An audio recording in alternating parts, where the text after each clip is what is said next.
Chapter 5. The Fall of Saigon.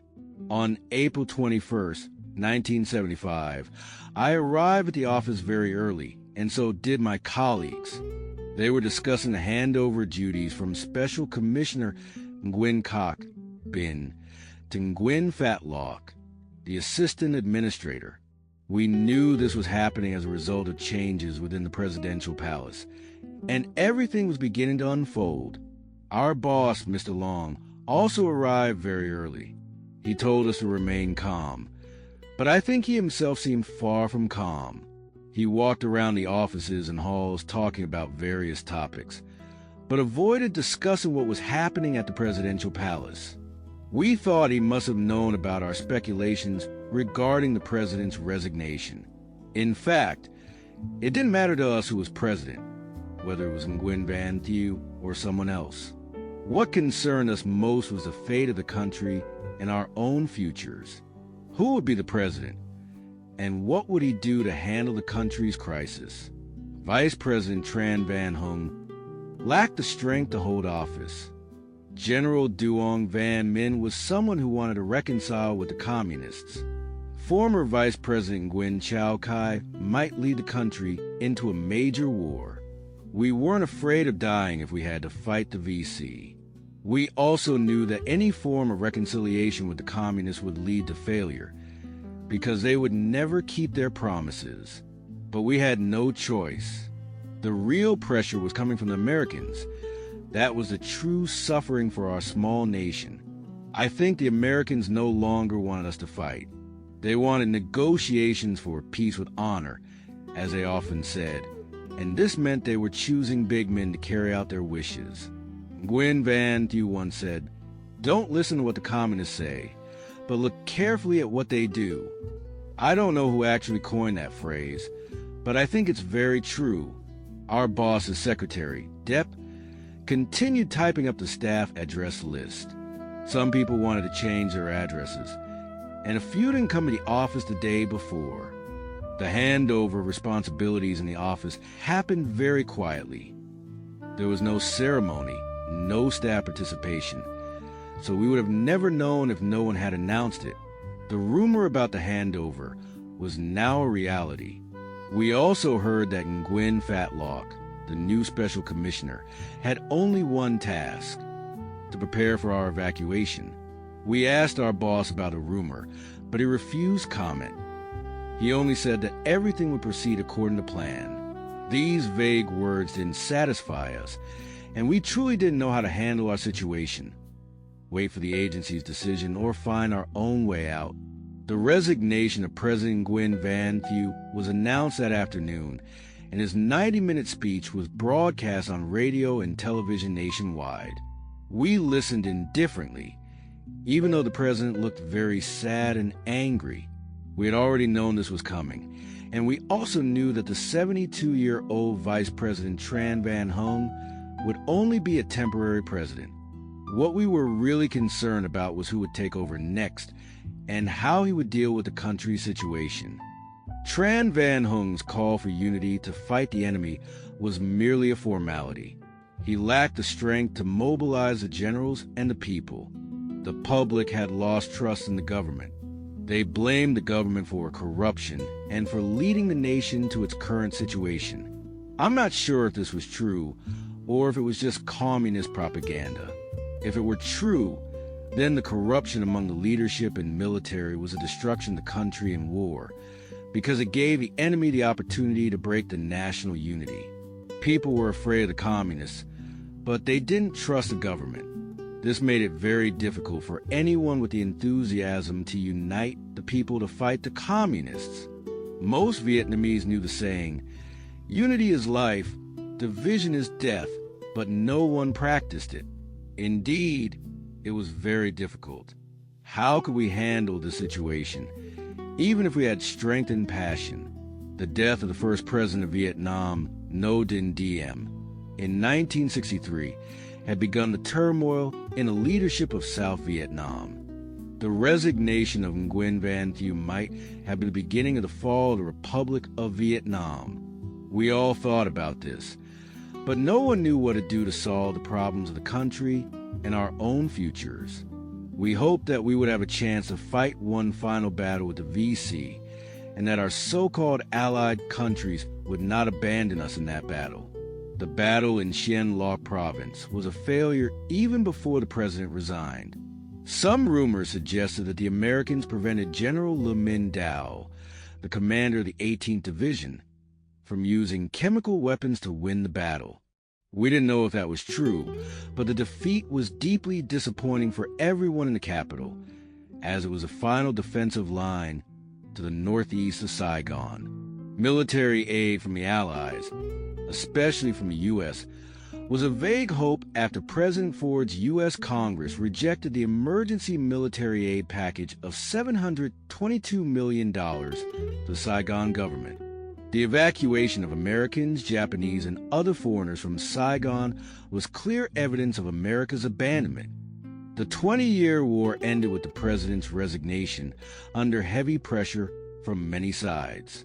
I didn't know if the new president could handle the peace process of the country, but at that moment, I could only see the looming prospect of losing the country when I watched President Tran Van Hung move very slowly, assisted by others, on television. Although he swore in his speech that he would fight until all forces were dead or the country was lost, and he would be buried with the soldiers, I thought he probably wouldn't have a chance to fulfill that oath because he was too old and frail at 72. Clearly, the handover in the agency was to prepare for the evacuation of the staff, but we didn't see any plan in place. An intelligence agency had to arrange many things if it wanted to give up, such as destroying documents, preparing transportation for thousands of staff and their families, etc. We were only advised to stay calm in any situation and wait for a decision from the higher-ups. I think they dared not make any decisions. Some people who had their own opportunities had left for abroad, while the rest of us, who couldn't manage to get out, had to wait in despair for a plan from the leadership. The following days were indeed the longest of our lives. The new president's call to hold the line against the enemy came as an order. We had to be on duty 100% at the agency. We stayed in the office all day except when we went out to meet with collaborators or to change clothes at home. We didn't know what to do but spend our time huddled together, playing cards and talking. I didn't know what we were waiting for, a battle with the VC, an evacuation, or the collapse of the country. It was a truly tragic situation. My wife also had to stay at the office, and we only met during lunch. I felt sorry for her with her pregnancy at this time. She was a small woman whom I jokingly called Fragile, and she liked that nickname. In this situation, I didn't know if she would be strong enough to endure. I wondered whether her pregnancy was a source of happiness or sadness for her, even though she had waited for it so long. I couldn't make any decisions for us when I looked at her. She was so fragile, and the pregnancy was so heavy. How could she possibly board a boat for a journey to an unknown place? I couldn't abandon her alone in this situation, as she worked for the agency, and I didn't want to leave her to find a way to save myself. I thought that we would die together if the worst happened. What I hoped for was that my child would be born before the worst came, and that we would find a way to escape, go abroad, or, if necessary, commit suicide. Despite the turmoil in the country, we still had to carry out our regular duties. The Saigon Student Union had successfully elected its new leadership. Pham Minh Can, a collaborator of mine, became the president. The inauguration of the new executive board still took place as usual. Instead of organizing music for the ceremony, we showed a film that had been banned at the time, The Exorcist. I don't know why the boss chose that movie, as it had been banned by the government's censorship agency. I didn't attend the ceremony because I didn't want my wife to watch a horror movie while she was pregnant, and I was also too worried about our fate in the current situation of the country. The first request from the new student union was to use nuclear weapons to attack North Vietnam to solve the situation in the South. I thought that was truly useless and absurd, as no one in the world wanted a nuclear war. The Vietnam War was essentially a proxy war between capitalism and communism to avoid a global conflict. All the most advanced weapons of both East and West have been tested on the Vietnam battlefield for the past 20 years. Perhaps it was time to end this war. What was sad was that we, the South Vietnamese soldiers, were sacrificed by the great powers. The battle in Chien Loc ended with the defeat of the 18th Division. The defeated soldiers retreated in disarray toward the capital. The VC surrounded Saigon. Their rockets were falling all over the capital, even within our agency's headquarters. Meanwhile, the government, led by the elderly Tran Van Hong, had been rejected by the VC as a legitimate representative to negotiate peace. To evacuate about 200,000 Vietnamese people related to the U.S., they would need a very large unit, and this would be difficult to get approval from the U.S. Congress. I feel deeply heartbroken to have to place my fate in the hands of those living across the ocean, those who care about nothing but their own interests. It is clear that the American people have grown too fearful of what they consider to be the longest war in U.S. history. They long for peace. They don't want to continue what they call the Vietnam War. But I think they don't care about the millions of Vietnamese whose fates are at risk once the communists take over. In 1972, the so-called Vietnamization of the war after the Paris Accords paved the way for the withdrawal of American troops from Vietnam. The Americans would eventually leave Vietnam to end a war in which they had increasingly sunk deeper. The Americans believed the Vietnam War was the most costly war in U.S. history, and they no longer wanted to pour money into that bottomless pit. They blamed the Vietnamese government for being corrupt and losing the country, but they did not allow the Vietnamese people to choose their leaders. They demanded that Vietnam adopt a democracy like America's, with total freedom and opposition. I think this was truly a fantasy for a country that had been at war for hundreds of years. Most opposition parties, and even within the government, the communists had people infiltrating to stir up discontent and work in their favor. Instead of helping to build a strong government, the U.S. supported opposing organizations, giving the communists opportunities to take advantage.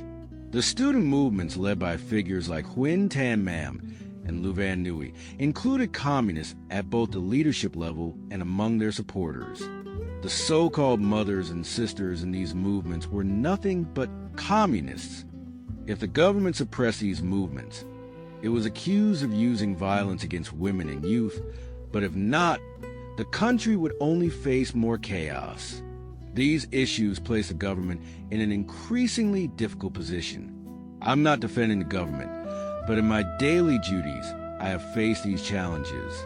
What I want to say here is that a country at war is not like a country at peace, and we need to accept our responsibility rather than just blame the government. I still remember a Chinese saying, "The rise and fall of a nation is the responsibility of every citizen, even the common people." The evacuation of the Vietnamese people has become the main topic these days, especially for the officers and officials of the South Vietnamese government.